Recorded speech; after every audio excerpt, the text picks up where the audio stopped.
رمضان کی پہلی رات ہوتی ہے، جہنم کے دروازے بند ہو جاتے ہیں اور جنت کے دروازے کھل جاتے ہیں اور شیطان قید ہو جاتے ہیں۔ اور آپ نے فرمایا ایک عمل ایسا ہے جس کی جزا اللہ کے سوا کوئی نہیں جانتا، وہ روزہ ہے۔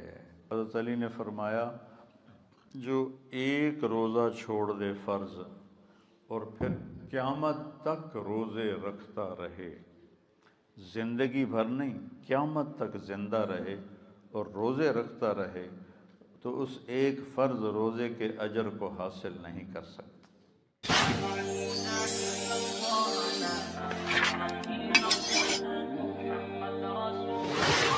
السلام علیکم ورحمۃ اللہ وبرکاتہ۔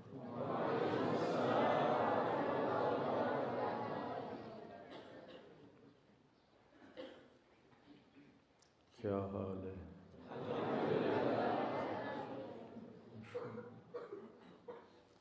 میرے لیے بھی دعا کریں، مشکل میں ہوں، اللہ آسان کرے۔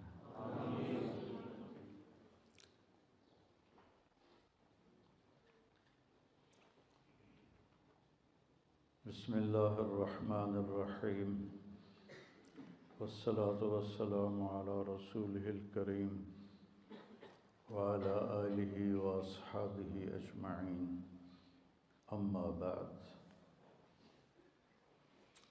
اللہ تعالیٰ نے دنیا اور آخرت میں کامیابی کا معیار اسلام کو بنایا ہے۔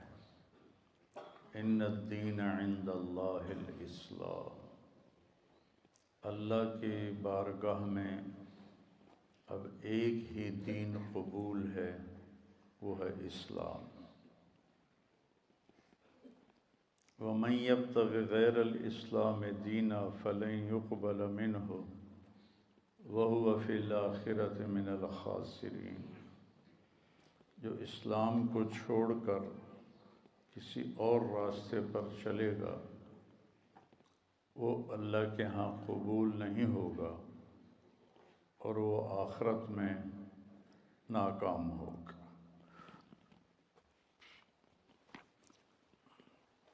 اسلام کو دو حدیثوں میں بیان کرتا ہوں۔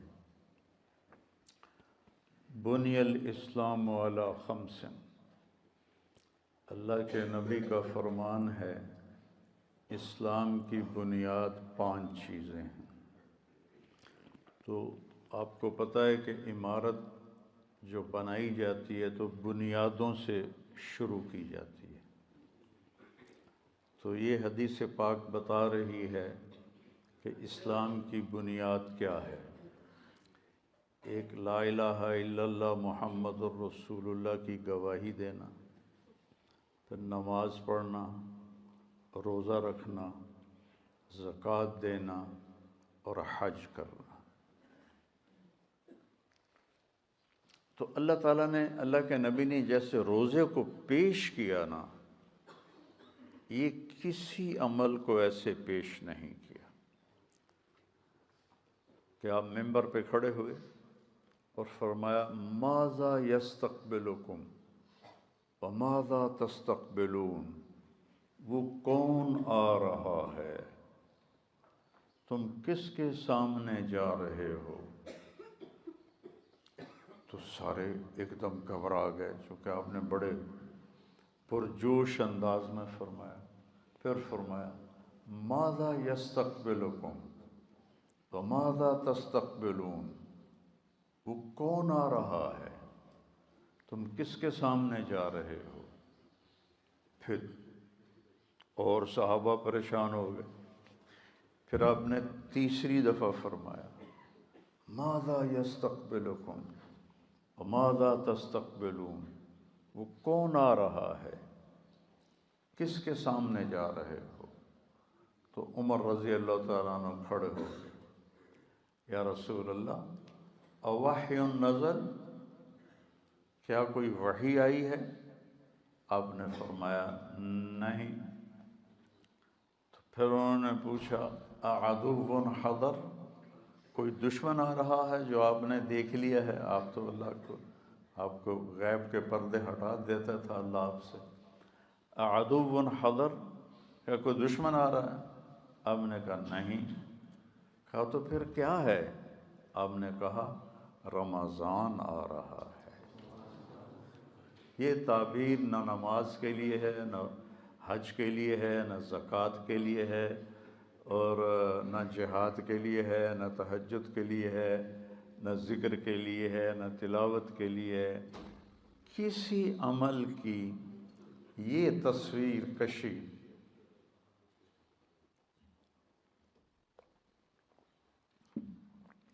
میرے نبی نے نہیں فرمائی جیسی کہ روزے کی فرمائی، رمضان آ رہا ہے۔ اور دوسری حدیث میں فرمایا اگر میری امت کو پتہ چل جائے، لو یعلم امتی ما رمضان لتمنت ان تکون السنۃ کلھا رمضان، اگر میری امت کو پتہ چل جائے کہ رمضان کی کیا قیمت اور کیا فضیلت ہے، تو سارے تمنا کریں کہ کاش سارا سال ہی روزے ہوتے، سارا سال ہی رمضان ہوتا۔ تو پھر اللہ تعالیٰ نے اس کی فرضیت کو یا ایھا الذین آمنو بڑے اعزاز کے ساتھ، کسی امت کو اللہ نے یا ایھا الذین آمنو نہیں فرمایا۔ اس سے پہلے جو مسلمان امتیں گزری ان کی کتابوں میں یا ایھا الذین آمنو کا لفظ کوئی نہیں ہے۔ یہ پہلی امت ہے جن کو اللہ نے کہا یا ایھا الذین آمنو۔ دیکھو اللہ ہمارے ایمان کی گواہی دے رہا ہے، سبحان اللہ۔ اب ہمارے ایمان تو ٹکے ٹکے کے ہیں، تو پہلے تھے بڑے ایمان والے۔ کسی نے حضرت عبداللہ بن عمر سے پوچھا اکان الصحابۃ یضحکون، کیا صحابہ ہنستے تھے؟ کیا کیوں نہیں ہنستے تھے، انسان تھے۔ ولیکن الایمان فی قلوبہم اعظم من الجبال، ہنستے تھے لیکن ان کے دلوں میں ایمان پہاڑوں سے بھی زیادہ اونچا تھا۔ تو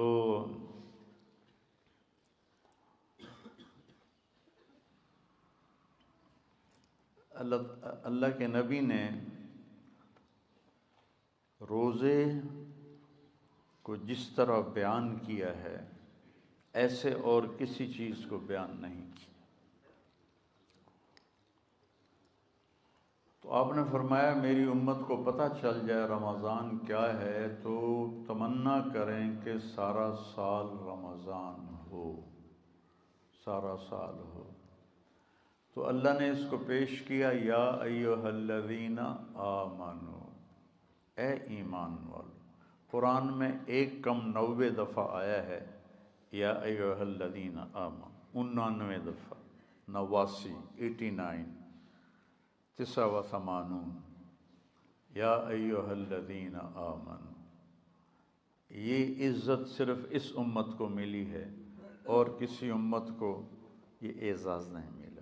کتب علیکم الصیام، تم پہ روزے ہم نے فرض کیے ہیں، کما کتب علی الذین من قبلکم، جیسے تم سے پہلے لوگوں پر ہم نے روزہ فرض کیا تھا تم پر بھی فرض کیا ہے۔ کیا ملے گا؟ لعلکم تتقون، تمہیں تقوی ملے گا۔ تقوی کی مثال کیا ہے؟ آپ کے پاس پیسے ہوں اللہ کے فضل سے تو آپ ہر چیز خرید سکتے ہیں، گھر خرید سکتے ہیں، گاڑی خرید سکتے ہیں، جائیداد بنا سکتے ہیں، سیر و تفریح کر سکتے ہیں۔ تو تقوی ایک ایسا سرمایہ ہے جس سے آپ دین کے ہر عمل پہ چل سکتے ہیں۔ تقوی ایک ایسا سرمایہ ہے جس پر آپ دین کے ہر عمل کو اپنا سکتے ہیں اور اس پہ چل سکتے ہیں۔ حضرت عمر نے کعب احبار سے پوچھا تقوی کیا ہے؟ چونکہ قرآن میں مختلف تعبیرات ہیں تقوی کی۔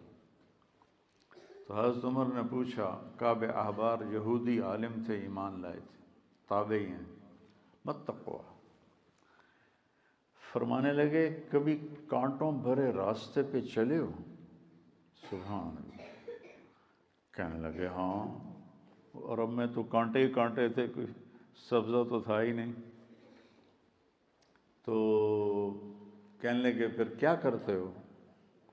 کہا میں اپنا کرتا سمیٹ لیتا ہوں، دامن سمیٹ لیتا ہوں، اور کانٹوں سے بچا کے میں آگے نکل جاتا ہوں۔ کہ بس یہ تقوی ہے کہ چاروں طرف گناہوں کے خاردار کانٹے ہیں، اس سے اپنے دامن کو بچا کر پار نکل جاؤ۔ اور دوسرا کہ لوگوں کے سخت رویے ہیں، کانٹوں کی طرح چبھتے ہیں، ایک جملہ آدمی کو ساری رات نہیں سونے دیتا، یہ اتنا زخم ہوتا ہے۔ جب حارث بن ابی سفیان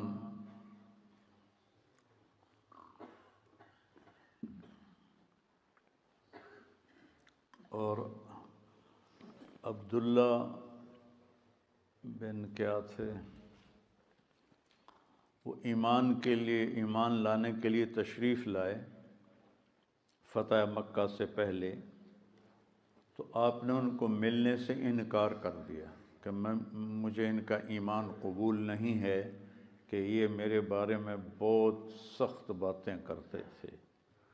طائف والوں نے پتھر مارے، جب وہ آئے تو ان کا استقبال کیا، ان کے ساتھ بیٹھ کے رات کا کھانا کھاتے تھے۔ ایک رات نہیں کھایا تو آ کے معذرت کی کہ میری تلاوت رہ گئی تھی اس لیے میں نہیں آ سکا۔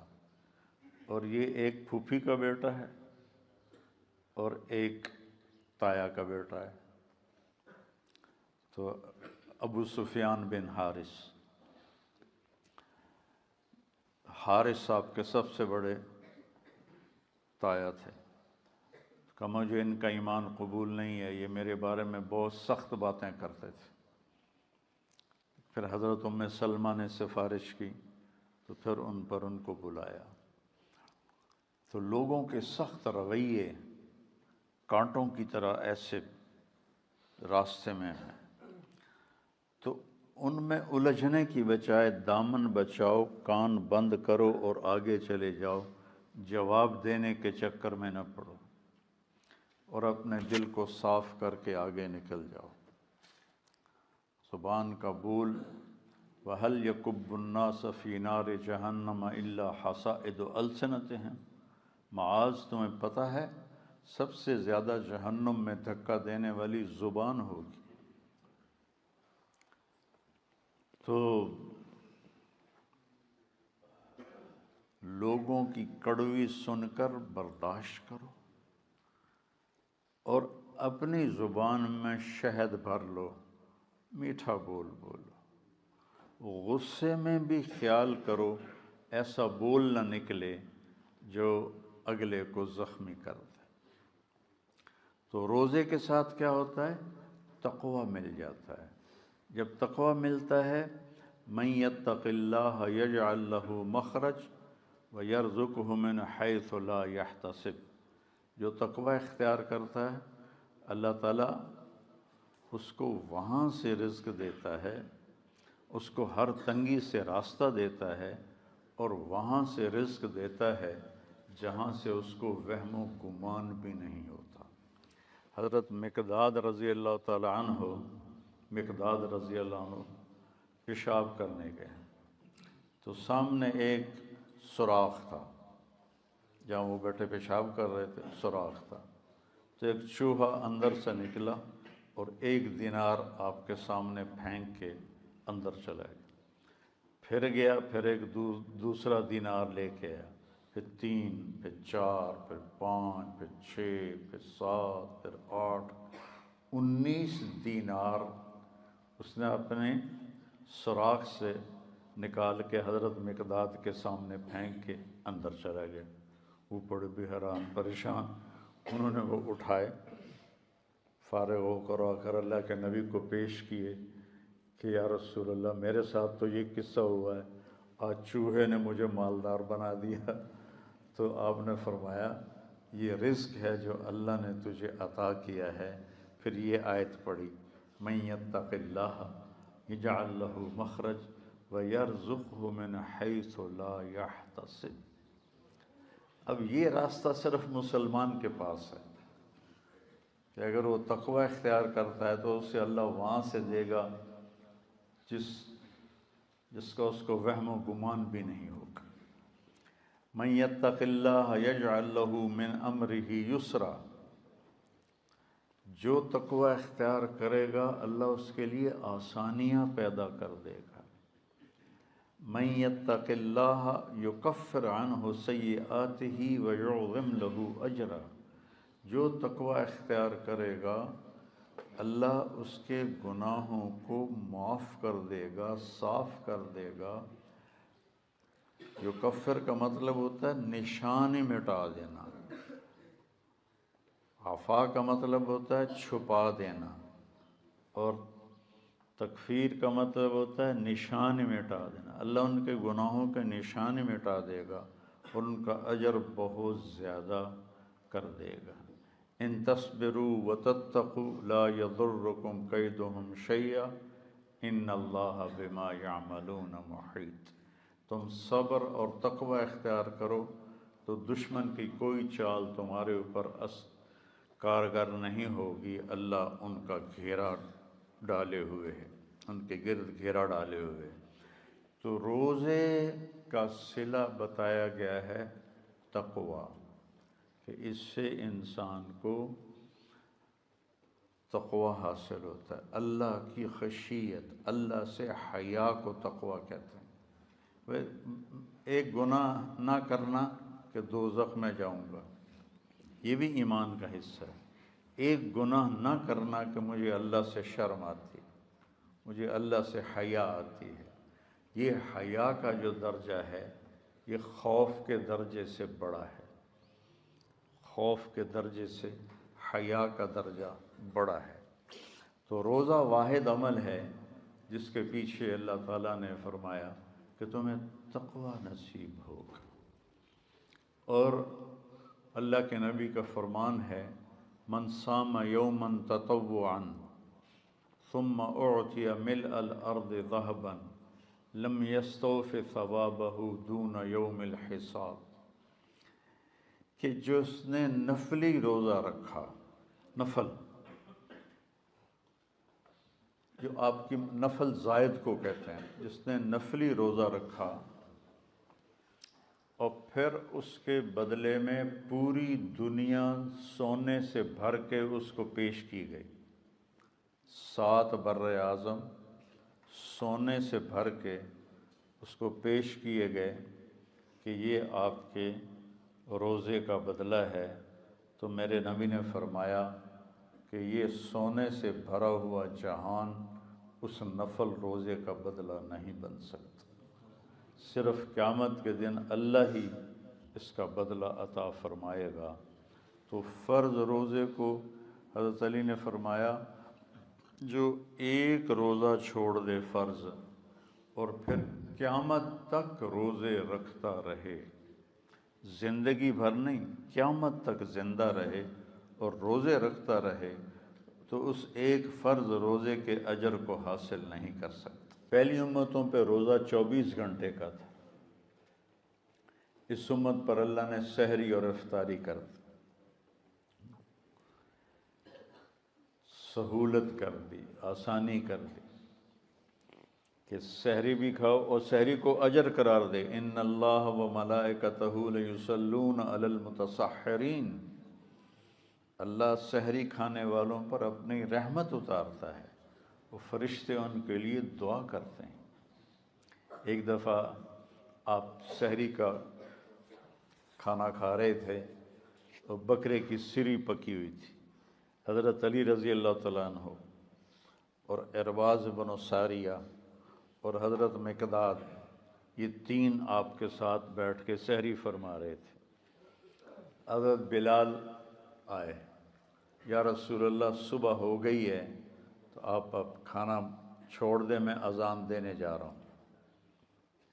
یہ کہہ کر چلے گئے۔ جو وہ ایک انصاری عورت کا گھر تھا، اس کی چھت پہ چڑھ کے اذان دیا کرتے تھے۔ تو جب چڑھنے لگے نا تو پھر خیال آیا میں جا کے دیکھوں کہ اللہ کے نبی نے کھانا بند کیا کہ نہیں کیا، تو واپس آئے تو آپ کھا رہے تھے۔ تو کہنے لگے یا رسول اللہ واللہ لقد اصبحت، اللہ کی قسم صبح ہو گئی ہے۔ تو آپ نے ہاتھ کھینچ لیا، کہا ارے بلال ابھی صبح نہیں ہوئی تھی، تیری قسم کو جھوٹا نہ ہونے سے بچانے کے لیے اللہ نے صبح کو پہلے نکال دیا۔ یہ بلال کی شان ہے، تیری قسم جھوٹی نہ پڑ جائے، اللہ نے صبح کو پہلے نکال دیا۔ اور حضرت علی نے فرمایا اگر بلال قسم نہ اٹھاتا تو جب تک اللہ کے نبی کھاتے رہتے صبح نہیں ہونی تھی۔ آپ نے 9 رمضان گزارے، 9، آپ نے اپنی زندگی میں 9 رمضان دیکھے، تقریباً سردیوں کے رمضان تھے جو آپ نے، چونکہ آپ ستمبر میں تشریف لے گئے مدینہ منورہ ہجرت کے لیے، تو اس کے بعد اگلے سال روزے فرض ہوئے، تو سردیوں میں ہی آپ کے سارے روزے آئے۔ اور جب آپ سفر میں ہوتے تھے اور روزہ رکھا ہوتا تھا یا مدینے میں ہوتے تھے اور روزہ رکھا ہوتا تھا تو ایک آدمی کو اونچی جگہ پہ کھڑا کر دیتے تھے۔ سفر میں ہوتے اور نفلی روزہ ہوتا تو پہاڑی پہ چڑھا دیتے تھے۔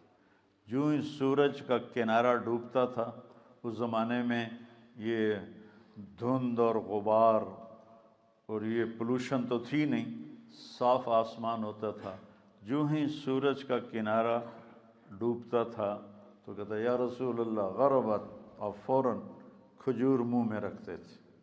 کھجور سے روزہ افطار کرتے تھے یا پانی سے افطار کرتے تھے یا دودھ کی لسی سے آپ روزہ افطار فرمایا کرتے تھے۔ اور سحری میں بھی کبھی کھجور کھا کے آپ روزہ رکھ لیا کرتے تھے، اور کبھی جب میں نے ابھی آپ کو بتایا بکرے کی سری کھا رہے تھے۔ تو میرے نبی نے 9 رمضان گزارے، اور سب سے بڑی تاریخی جنگ جو ہوئی، جنگ بدر، رمضان میں ہوئی، 17 رمضان المبارک جمعہ کے دن، اور فتح مکہ بھی رمضان المبارک میں ہوا۔ جتنا آسمانی علم ہے سارا رمضان میں اترا۔ ابراہیم علیہ السلام پہ چھوٹی کتابیں آئیں رمضان میں، موسیٰ علیہ السلام پہ تورات اتری رمضان میں، داؤد علیہ السلام پہ زبور اتری رمضان میں، عیسیٰ علیہ السلام پہ انجیل اتری رمضان میں، ہمارے نبی پر قرآن اترا 21 رمضان، شب قدر رمضان میں، غار حرا میں۔ تو روزے کو اور آسمان علم کو آپس میں کوئی جوڑ ہے ان کا آپس میں کہ اس سے روزے کی حالت میں اللہ تعالیٰ استعداد بڑھا دیتا ہے۔ تو ہم نے رمضان میں نے شروع کیا یہ رمضان، میں نے جب شروع میں حسنین شروع کیا تو میں مفتی رفیع صاحب رحمۃ اللہ علیہ اور مفتی تقی صاحب مدظ ذلہ، میں ان کے پاس گیا کہ میں چاہتا ہوں کہ میں چھٹیاں کروں گرمیوں میں اور رمضان میں پڑھائی رکھوں۔ تو کہنے لگے بہت اچھی بات، بہت اچھی بات، ضرور کریں۔ پہلے ہمارے اکابر نے رمضان میں چھٹیاں رکھی تھیں کہ طلبہ عبادت کریں، اب عبادت تو ہے نہیں، اب تو انٹرنیٹ ہے، تو لہٰذا بڑی، یہ تو میں اپنی طرف سے کہہ رہا ہوں، ابھی اس وقت انٹرنیٹ اتنا نہیں ہوا تھا، 2000 کی بات ہے، تو اب تو انٹرنیٹ ہے، رات کو رضائی کے اندر سر چھپا کے اور موبائل دیکھ رہے ہوتے ہیں. تو ہمارے زمانے میں تو ایسی کوئی سہولت تھی نہیں. میں تو جب تک مجھے نیند نہیں آتی تھی میں اپنا سبق دہراتا رہتا تھا. جو دن میں سبق پڑھ میں نے کیسے کتابیں یاد کی، ایسے بیٹھ کے رٹا نہیں لگایا. مطالعہ کیا، سبق پڑھا، تکرار کیا، اور پھر سارا دن اس کو چلتے پھرتے دہراتا رہتا تھا. اور جب تک میں بستر پہ نیند نہیں آ جاتی تھی میں اس سبقوں کو دہراتا رہتا تھا. تو مجھے کتابیں یاد ہو گئیں ساری، ازبر، الف سے لے کر یا تک کتابیں یاد ہیں. اور صرف نحو تو میں بیت الخلاء میں بھی دہراتا رہتا تھا. میں نے کہا ضرب یضرب ضرباً کون سا دین ہے، مار کٹائی ہے. تو کبھی میں بھول ہی جاتا کہ میں بیت الخلاء میں بیٹھا ہوں، میں گردانوں میں ایسا شروع ہو جاتا تھا. تو سارے آسمانی علوم کو رمضان کے ساتھ مناسبت، اس لیے میرے نبی قرآن کی تلاوت رمضان میں کثرت سے فرماتے تھے. پھر رمضان میں اللہ نے ہمیں قیام اللیل دیا. تراویح کا لفظ نیا ہے، یعنی یہ میرے نبی کے زمانے میں یا صحابہ کے زمانے میں یا تابعین کے زمانے میں تراویح کا لفظ نہیں تھا، یہ بعد میں ایجاد ہوا ہے. اس دور میں قیام اللیل تھا. اور یہ تراویح کا لفظ بنا کہ بعد کے دور میں اہل مکہ 4 رکعت پڑھتے تھے اور پھر ایک طواف کرتے تھے. اس کو ترویحہ کہتے ہیں، تھوڑے آرام کرنا، راحت سے ہے نا. اس کا اصل جو مصدر ہے وہ راحت ہے. تو 4 رکعت پڑھ کے طواف کرتے تھے، تازہ دم ہو جاتے تھے. پھر 4 رکعت پڑھتے تھے، پھر طواف کرتے تھے. پھر 4 رکعت پڑھتے تھے، پھر طواف کرتے تھے. پھر 4 رکعت پڑھتے تھے، پھر طواف کرتے تھے. پھر 4 رکعت پڑھتے تھے، پھر طواف کرتے تھے. تو اس سے یہ تراویح کا لفظ بنا کہ وقفہ لینا، آرام کرنا. مدینے والوں نے کو جب پتہ چلا کہ مکے والے تو ہر 4 رکعت کے بعد طواف کرتے ہیں، ہم کیا کریں؟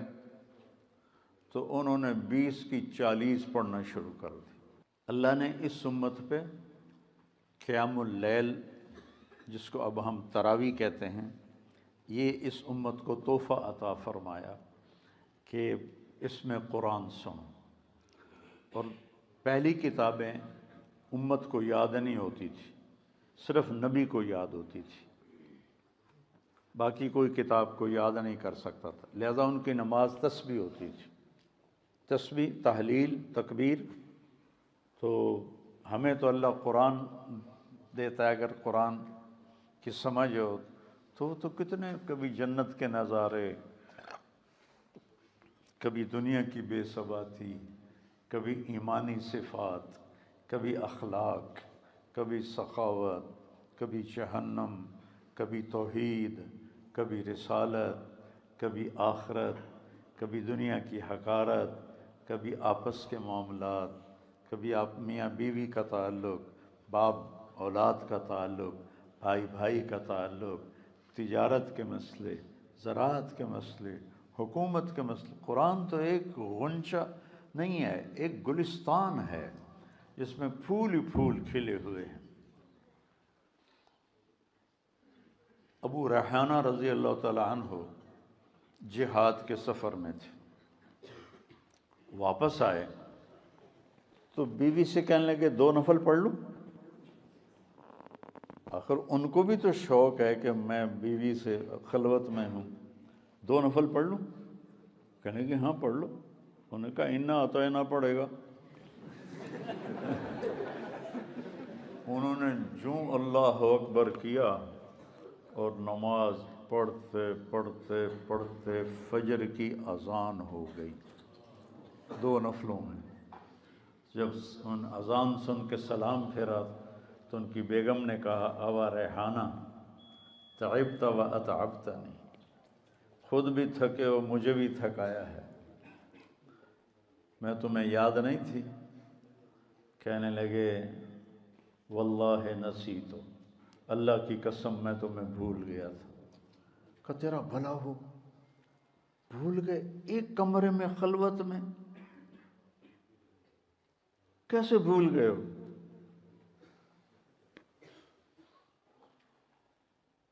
کہنے لگے جب میں نے قرآن شروع کیا نا تو میرے سامنے جنت جہنم کے نظارے ایسے آئے کہ مجھے یاد ہی نہیں رہا کہ میں کہاں کھڑا ہوں، مجھے یاد ہی نہیں رہا۔ تو قرآن اللہ نے ہمیں یاد کروا دیا، اس کو سینوں میں محفوظ فرما دیا، اور رمضان میں کہا سارے مل کے قرآن سنو۔ اور قیام اللیل کے ہر سجدے پر 1500 نیکی لکھی جاتی ہے، ہر سجدے پر 1500 نیکی لکھی جاتی ہے۔ تو اگر 20 تراویح پڑھی تو 40 سجدے ہوئے، اور 15 چوکی 60,000 نیکیاں، اور اس کو 70 سے ضرب دو، 70 گنا ہو جاتا ہے نا، تو 60,000 کو 70,000 سے ضرب دو تو یہ کروڑوں میں چلا جائے گا۔ ایک رات میں آپ اتنی نیکیاں جمع کر لیتے ہیں۔ 8 تراویح پڑھنے والوں کو برا نہ کہو، 20 تراویح پڑھنے والوں پہ اعتراض نہ کرو، یہ کمائی ہے، کر لو تو تمہارے مزے ہیں، چھوڑ دو تو تمہارا گھاٹا تو ہے ہی، گناہ کوئی نہیں لیکن گھاٹا تو ہے، نیکیاں کٹ گئی ہیں۔ تو اللہ نے ہمیں قیام اللیل عطا فرمایا، اور اللہ کے نبی کے دور میں اجتماعی نماز نہیں ہوتی تھی، فرادہ، جیسے ابھی آپ کو جوڑیاں مقرر کی ہیں نا کہ ماشاءاللہ یہ کتنی بڑی نعمت ہے کہ پورے مدرسے میں قرآن گونج رہا ہو، ہر کمرے میں قرآن کی آواز ہو، چاروں طرف نور ہی نور پھیل رہا ہے آپ کی برکت سے، علاقے میں پوری چاروں طرف اللہ کی رحمت برسے گی جب آپ بچے اپنا اپنا قرآن سنائیں گے، کوئی چھت پہ ہے، کوئی کمرے میں ہے، کوئی برآمدے میں ہے، کوئی باہر ہے، تو کیسی بہار ہوتی ہے کہ دیکھ کے ہی، سوچ کے ہی میرا تو ایمان تازہ ہو رہا ہے۔ آپ خوش قسمت بچے ہیں جو حافظ قرآن ہیں۔ جب تھی ہمت، حضرت شیخ رحمۃ اللہ علیہ تشریف لائے، مولانا زکریا صاحب 1980 میں، انہوں نے جو مفتی زین العابدین رحمۃ اللہ علیہ کا دارالعلوم تھا، اس میں انہوں نے پورا مہینہ اعتکاف کیا، تو میں نے بھی پورا مہینہ وہیں گزارا۔ تو ہم خدمت میں ہوتے تھے، سحری بھی کروانی، افطاری بھی کوانی، پھر حضرت شیخ کے خلفاء آئے ہوئے تھے، ان کو تیل لگانا، مٹھی بھرنا۔ تو آخری عشرے میں پھر رائیونڈ کے کئی طلبہ آ گئے، تو میں سحری افطاری کروا کے، تراویح پڑھ کے، پھر بعد میں کتاب ہوتی تھی وہ سن کے، جب لوگ سونے لگتے تو میں، طاہر شاہ رحمۃ اللہ علیہ ساتھی تھا، فوت ہو گیا، اس کو میں اوپر چھت پہ لے جاتا اور 3 سپارے میں اس سے سنتا تھا۔ تو میں نے 2 قرآن ختم کیے، ایک تراویح میں اور ایک 10 دن میں جو آخری عشرہ ہے، روزانہ 3 پارے، اور تہجد کی 8 رکعات میں 3 پارے میں اس سے سنتا تھا۔ تو اللہ نے قرآن کو تازہ رکھنے کے لیے ہمیں یہ دور، آپ خوش قسمت ہو کہ آپ دیکھیے آپ کا ہر عمل، ہر سبق کا ہر لفظ کا اجر 70 گنا ہو رہا ہے، 70 گنا ہو رہا ہے، اور آپ کے جو نوافل ہیں وہ فرض کا درجہ پا رہے ہیں، اور آپ کے جو فرائض ہیں وہ 70 گنا جا رہے ہیں۔ آپ جتنی کمائی کوئی نہیں کر سکتا ہے۔ پھر اللہ تبارک و تعالیٰ نے روزہ صرف منہ بند کرنے کا نہیں ہے، آنکھیں بھی روزہ رکھیں۔ تقویٰ کب ملے گا؟ جب آنکھ بھی روزہ رکھے، بے حیا نہ ہو، زبان روزہ رکھے، بد زبانی نہ ہو، کان روزہ رکھیں کسی کی غیبت نہ ہو، دل روزہ رکھے کسی سے نفرت نہ ہو، ہاتھ روزہ رکھیں کسی پہ زیادتی نہ ہو، پاؤں روزہ رکھیں کسی غلط محفل میں چل کے نہ جائے۔ اپنے دل، رمضان شروع ہو رہا ہے، اپنے دلوں کو سب سے صاف کر دو، سب سے صاف کر دو۔ جو ہی رمضان کی پہلی رات ہوتی ہے، جہنم کے دروازے بند ہو جاتے ہیں اور جنت کے دروازے کھل جاتے ہیں اور شیطان قید ہو جاتے ہیں۔ اس لیے تو دیکھتے ہو نمازی بڑھ جاتے ہیں، اور جو ہی وہ شیطان کھلتا ہے وہ پھر اپنے گاہ کو واپس لے جاتا ہے۔ پھر وہی 1.5 صف ہوتی ہے نمازیوں کی جو پکے ہوتے ہیں، باقی بیچارے پھر واپس چلے جاتے ہیں۔ تو چیونٹیاں تک ان کے لیے دعا کرتی ہیں، ان کو کیسے پتہ چلتا ہے؟ چیونٹیاں اپنے سوراخوں میں دعا کر رہی ہیں کہ ایسی رحمت برستی ہے جو چیونٹیوں تک اور سمندر کی مچھلیوں تک وہ رحمت جاتی ہے، اور پھر وہ دعا کرتے ہیں ان کے لیے۔ اور اللہ کے نبی نے فرمایا عمل لا یعلم ثوابہ الا اللہ۔ آپ نے کہا عملان موجبان، عملان بامثالہما، عمل بعشرۃ امثالہا، عمل ب700 ضعف، وعمل لا یعلم ثواب عاملہ الا اللہ۔ من مات لا یشرک باللہ دخل الجنہ، من مات یشرک باللہ دخل النار، عملان موجبان۔ شرک کرتا ہوا مر گیا جہنم، توحید پہ موت آئی تو جنت۔ عملان بامثالہما، نیکی کا ارادہ کرے گا تو ایک نیکی لکھی جائے گی، گناہ کرے گا تو ایک گناہ لکھا جائے گا۔ ایک نیکی کرے گا وہ تو ارادے پر ہے نا، اب ایک کر لی تو 10 گنا ملے گا، اور اللہ کے نام پہ خرچ کیا تو 700 گنا ملے گا۔